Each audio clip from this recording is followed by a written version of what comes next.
Mi esposo me dijo, de ahora en adelante, cómprate tu propia comida.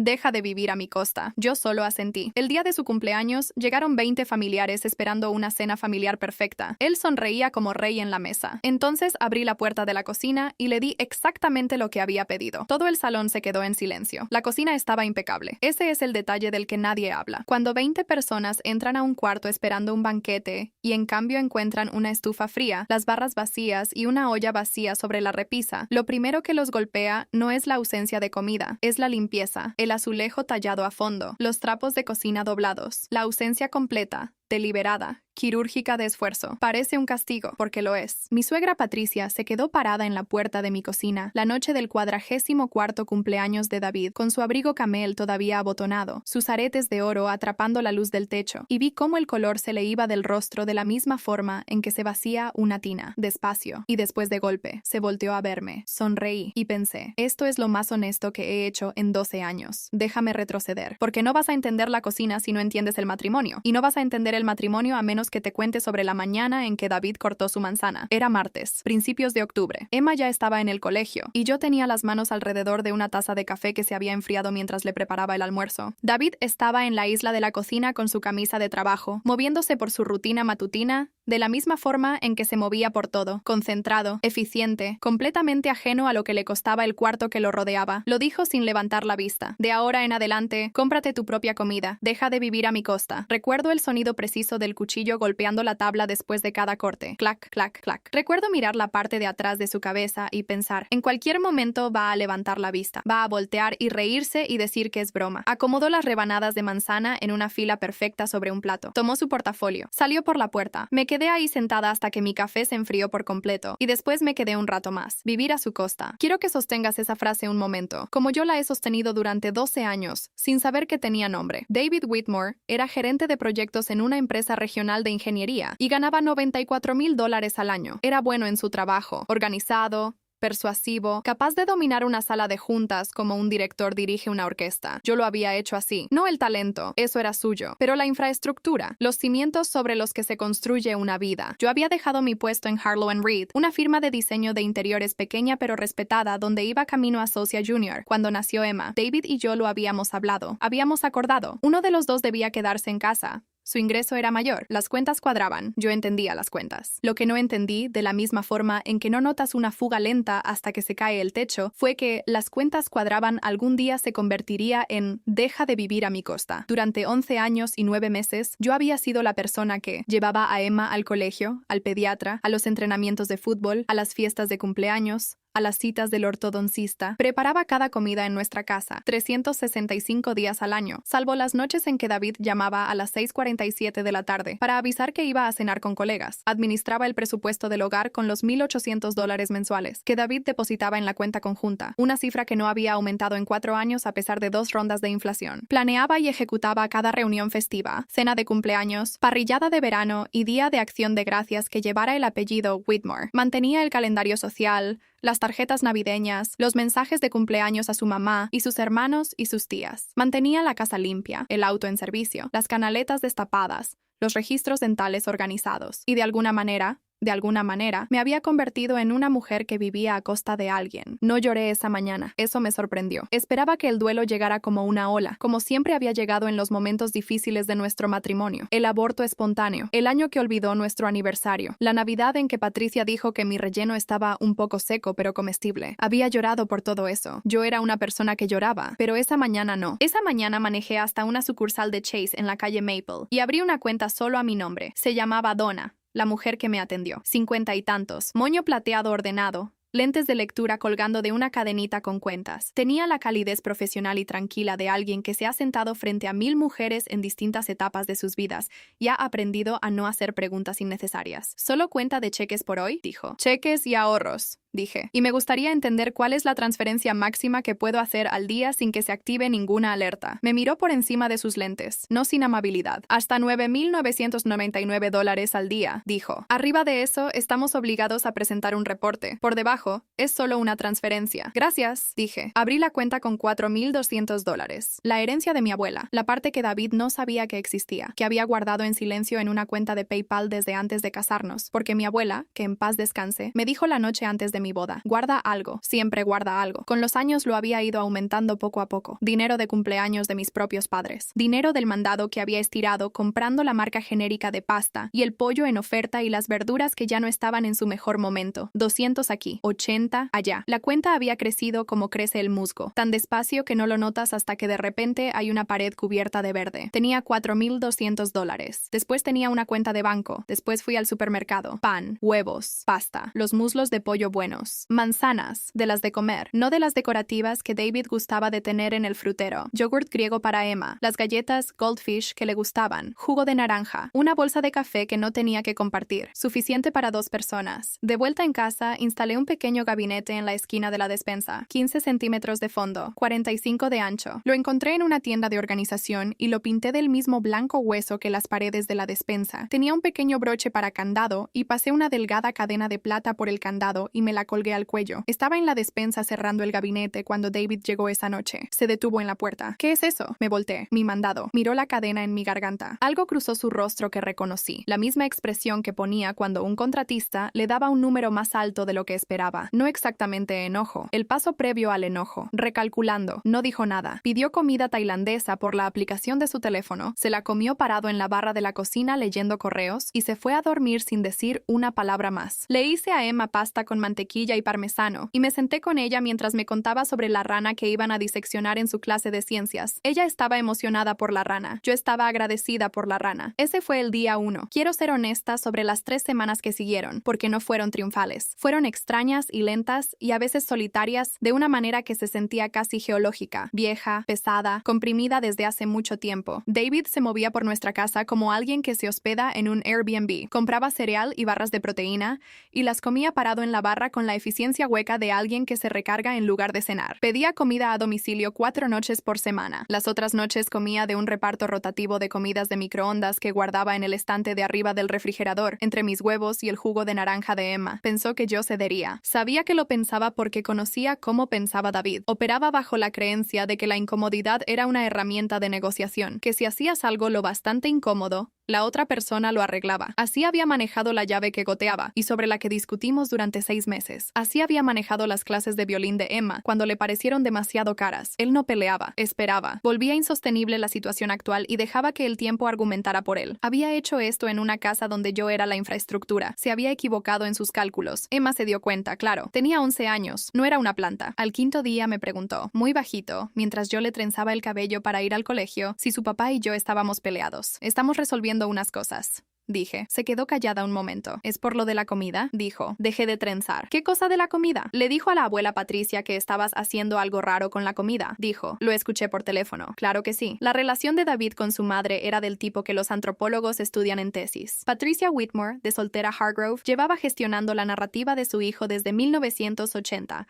y no mostraba señales de detenerse. No era exactamente una mujer cruel. Era una mujer que había decidido temprano en la vida que su versión de los hechos era la versión correcta y había construido una personalidad entera sobre esa decisión, como una casa construida sobre roca, inamovible, segura de sí misma, completamente ajena a que hasta la roca puede agrietarse. Son cosas de adultos, le dije a Emma. Me lanzó esa mirada que reservan los niños de 11 años para los adultos que los han subestimado. Ok, dijo. Patricia llamó el día 14. Laura, cariño, dijo, con esa voz que usaba cuando quería algo, y había decidido que la calidez era la ruta más eficiente. Se acerca el cumpleaños de David. A la familia le encantaría reunirse. Tú siempre lo haces tan especial. De hecho, lo había hecho especial durante 12 años. El pastel de ganache de chocolate era un proyecto de 4 horas. El cordero al horno se preparaba desde el día anterior. Las guarniciones, las flores, los manteles lavados y planchados, las sillas prestadas por los vecinos y devueltas a la mañana siguiente. Nada de esto se había reconocido jamás como trabajo. Se había reconocido como Laura, como en Laura siempre hace un trabajo maravilloso. No te preocupes, dije con dulzura. Va a ser memorable. Maravilloso, dijo Patricia. Le diré a la familia que la cena es a las 6. Se lo dijo a la familia.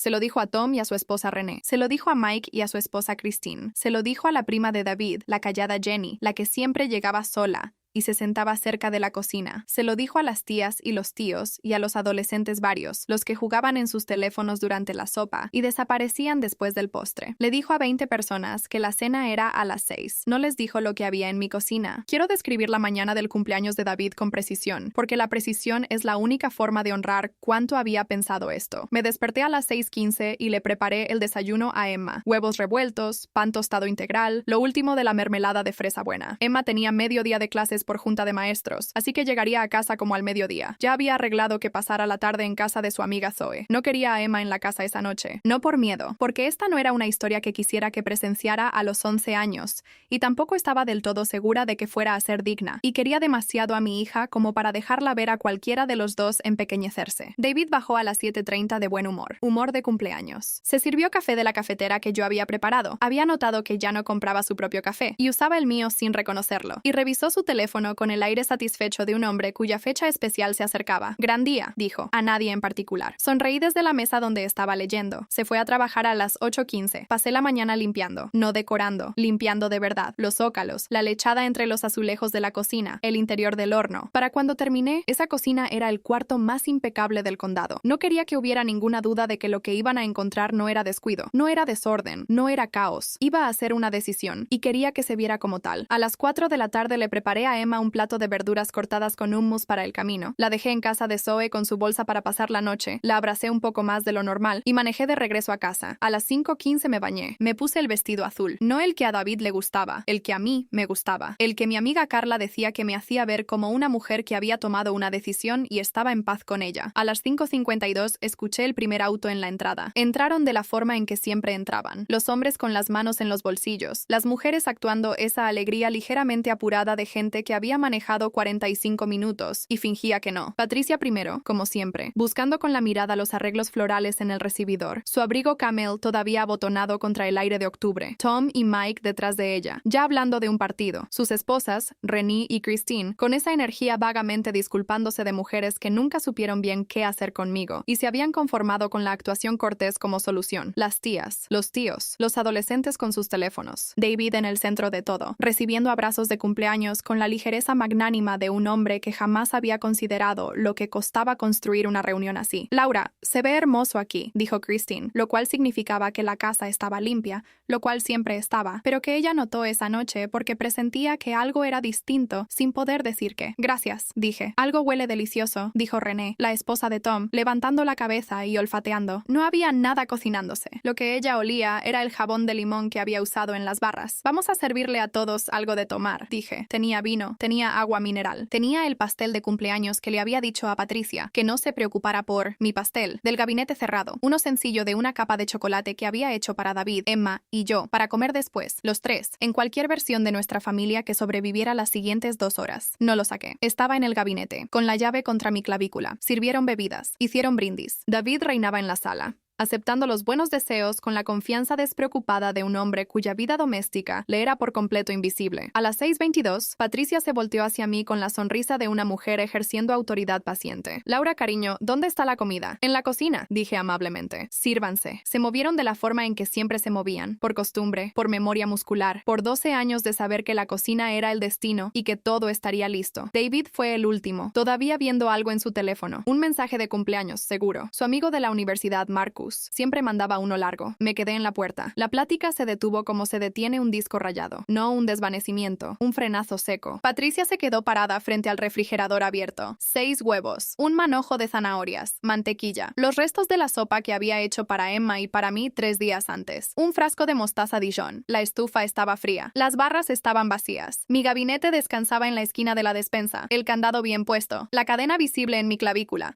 Dijo uno de los adolescentes. Tom hizo un sonido como si se hubiera atragantado. René se volteó despacio, como si la explicación pudiera estar visible en algún lugar detrás de ella. David levantó la vista de su teléfono, miró el refrigerador, miró la estufa, miró las barras, me miró a mí, y por un segundo extraordinario, Antes de que llegara la furia, vi algo más en su rostro, algo que no había visto en mucho tiempo. Me vio, no a la Laura que hace la cena, no a la Laura que lo resuelve, no a la infraestructura invisible de su vida cómoda. Me vio a mí, parada en la puerta con el vestido azul, la llave contra la garganta y las manos perfecta, completamente quietas. ¿Qué es esto?, dijo. Su voz salió baja, casi tranquila, lo cual, yo sabía, era peor que si hubiera gritado. Me dijiste que comprara mi propia comida, dije, para Emma y para mí, así que lo hice. El silencio fue denso y total. La espalda de Patricia se puso recta de golpe. Se volteó hacia mí con la expresión de una mujer cuya cena de cumpleaños de su hijo acababa de ser tomada como rehén. Esto es completamente inaceptable, dijo. No invitas a la familia y los dejas sin comer. Yo no invité a nadie, dije. David invitó. Todas las cabezas se voltearon hacia él. David,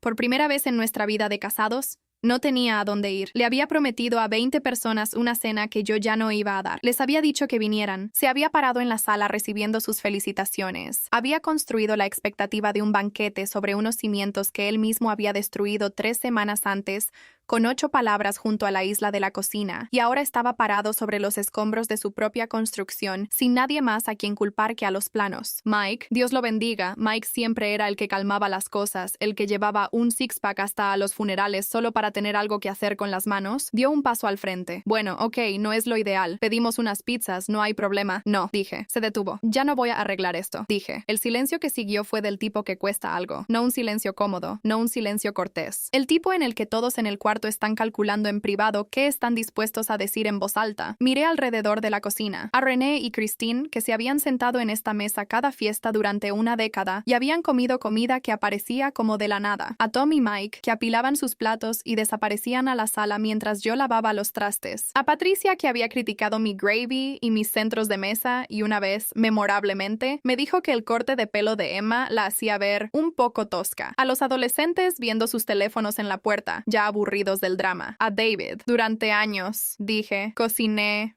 planeé, limpié y presupuesté para estas reuniones. Pasé días en esto. Gasté dinero en esto. Dinero de una cuenta familiar que, desde hace 3 semanas, David dejó claro que es su dinero y que yo no tengo derecho a tocar. Me dijo que comprara mi propia comida. Así que lo hice. Laura, empezó David. No he terminado. Se detuvo. Algo en mi voz lo detuvo. Tal vez el hecho de que no temblaba. El hecho de que no estaba actuando enojo ni actuando dolor. Estaba exponiendo un hecho. Si quieres una cena de cumpleaños, dije, puedes pedirla, cocinarla, o salir a comer una. Lo que no puedes tener es la que yo no voy a hacer. La callada Jenny dio un paso adelante. Voy a pensar en esto el resto de mi vida. La callada Jenny, a la que nadie notaba nunca, la que siempre se sentaba cerca de la cocina y se servía su propia agua porque había aprendido a no pedir. Dio un paso adelante con sus manos pequeñas entrelazadas frente a ella y me miró y dijo, tiene razón. Venimos aquí cada vez y actuamos como si la comida apareciera sola. Yo también lo he hecho. Lo siento, Laura. Esa disculpa soltó algo en mi pecho que no sabía que estaba atorado ahí. Apreté los labios y respiré por la nariz. Lisa, una de las tías de David, 60 y tantos, siempre me pareció la candidata más probable a la decencia humana básica, asintió despacio. Siempre lo hacías ver fácil. Yo asumí. Todos asumimos, dijo Tom, en voz baja, mirando al piso. Fuimos bastante inútiles. Christine se tapó la boca con la mano. René no dijo nada, pero se volteó a ver a David con una expresión que reconocí. La expresión de una mujer recalculando. Patricia hizo un sonido. Estaba diseñado para ser despectivo. Aterrizó distinto de lo que pretendía porque la autoridad que normalmente le daba peso se había drenado en silencio, como aire de una fuga lenta. Se veía disminuida de una forma en que no se veía cuando entró. David se acercó lo suficiente para hablarme solo a mí. Esto fue mezquino, dijo, bajo y tenso. Mantuve mi voz en el mismo tono. Mezquino habría sido servirles a todos menos a ti, dije. Esto es que por fin te tomo la palabra. Su mandíbula se tensó. Algo se movió detrás de sus ojos. No arrepentimiento, todavía no, pero el paso previo. El reconocimiento estructural de que algo había cambiado de forma irreversible y de que el cambio no lo había causado yo. Entonces sonó su teléfono. Bajó la mirada y el color se le fue del rostro como una luz que se apaga. Después me enteré de lo que decía el teléfono. Me enteré por la doctora Reina Agarwal. Era la abogada, no la doctora. Siempre me recordó a una doctora, algo en su precisión, que había sido mi abogada de divorcio durante las 3 semanas en que la tuve contratada en silencio mientras David comía cereal en la barra pensando que yo cedería. Me gusta estar preparada, le había dicho a Rina en nuestra primera reunión. Tenía 41 años, había estudiado en Yale, 12 años en Derecho Familiar, y me miró desde el otro lado de su escritorio con esa quietud particular de alguien acostumbrada a ser la persona más inteligente en la mayoría de los cuartos. ¿Preparada para qué exactamente? Dijo. Para todos los desenlaces posibles, dije. No solo el que espero. Sonrió con eso. De verdad.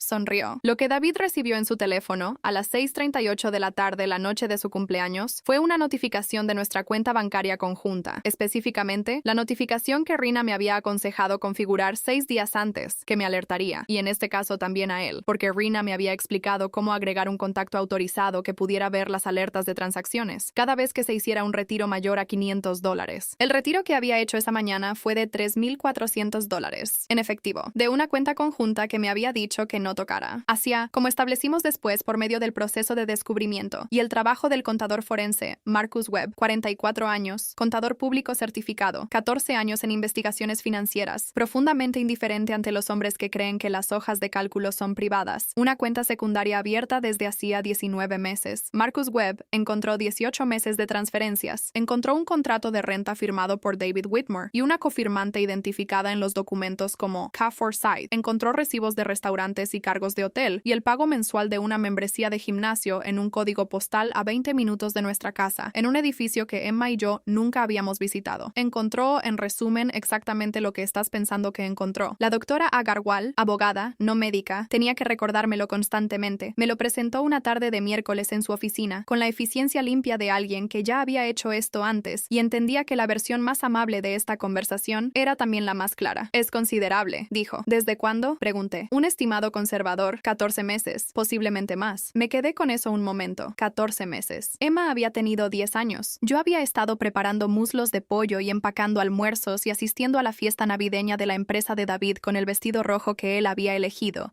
sonriéndole a sus colegas, mientras que, 14 meses antes, algo más ya había empezado. Está bien, dije. ¿Eso es todo? Dijo Rina. Por ahora. Dije, voy a contarte el final de la fiesta de cumpleaños, porque te mereces el final. Después de que David vio la notificación en el teléfono y se puso pálido, se disculpó un momento. Estuvo fuera 4 minutos. Lo sé porque conté. Cuando regresó, la cocina se había reorganizado en algo parecido a una nueva configuración social. René había encontrado los menús de comida a domicilio en el cajón de cosas varias. Tom buscaba en su teléfono un restaurante italiano cercano. Christine rellenaba las copas de vino. Jenny se servía una de mis zanahorias con la naturalidad de alguien a quien la habían invitado a hacerlo. Patricia estaba sentada en la mesa de la cocina con las manos entrelazadas en el regazo, mirando a la nada, con la expresión de una mujer cuyo entendimiento de la situación acababa de ser revisado quirúrgicamente. David se paró en la puerta de la cocina y me miró. ¿Podemos hablar? Dijo. Claro, dije. Rina Agarwal atiende de lunes a jueves. Aquí está su tarjeta. La había traído en el bolsillo de mi vestido toda la noche. La tomó con dedos que no estaban del todo firmes. Laura, dijo. Solo mi nombre. Sin nada más. Lo cual de alguna forma era peor y mejor que cualquier otra cosa que pudiera haber dicho. Va a estar bien, le dije. Y lo dije en serio, de esa forma en que puedes decir algo en serio y que sea cierto sin que sea amable. Rehena presentó la demanda 11 días después. La fase de descubrimiento tomó 4 meses. El reporte de Marcus Webb tenía 47 páginas y el anexo F, su frase, no la mía, era una línea de tiempo de transferencias que el abogado de David describió en un momento de profundo error estratégico, como no necesariamente evidencia de nada. La jueza, la honorable Diane Carver, lo miró por encima de sus lentes de lectura con una expresión notablemente parecida a la de Donna en el banco.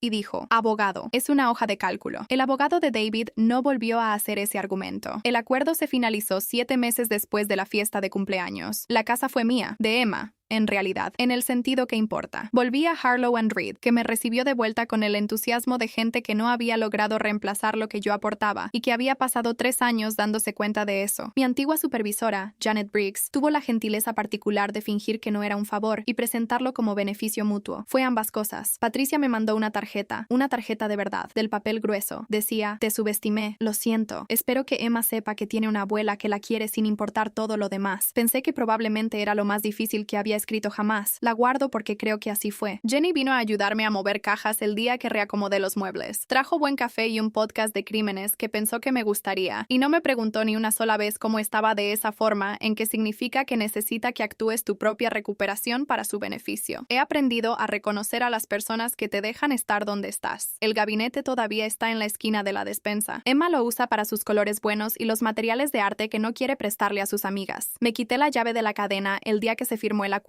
La solté en un plato sobre la barra, como sueltas las llaves cuando llegas a casa. No la tiré, la guardé. Mi abuela lo habría aprobado.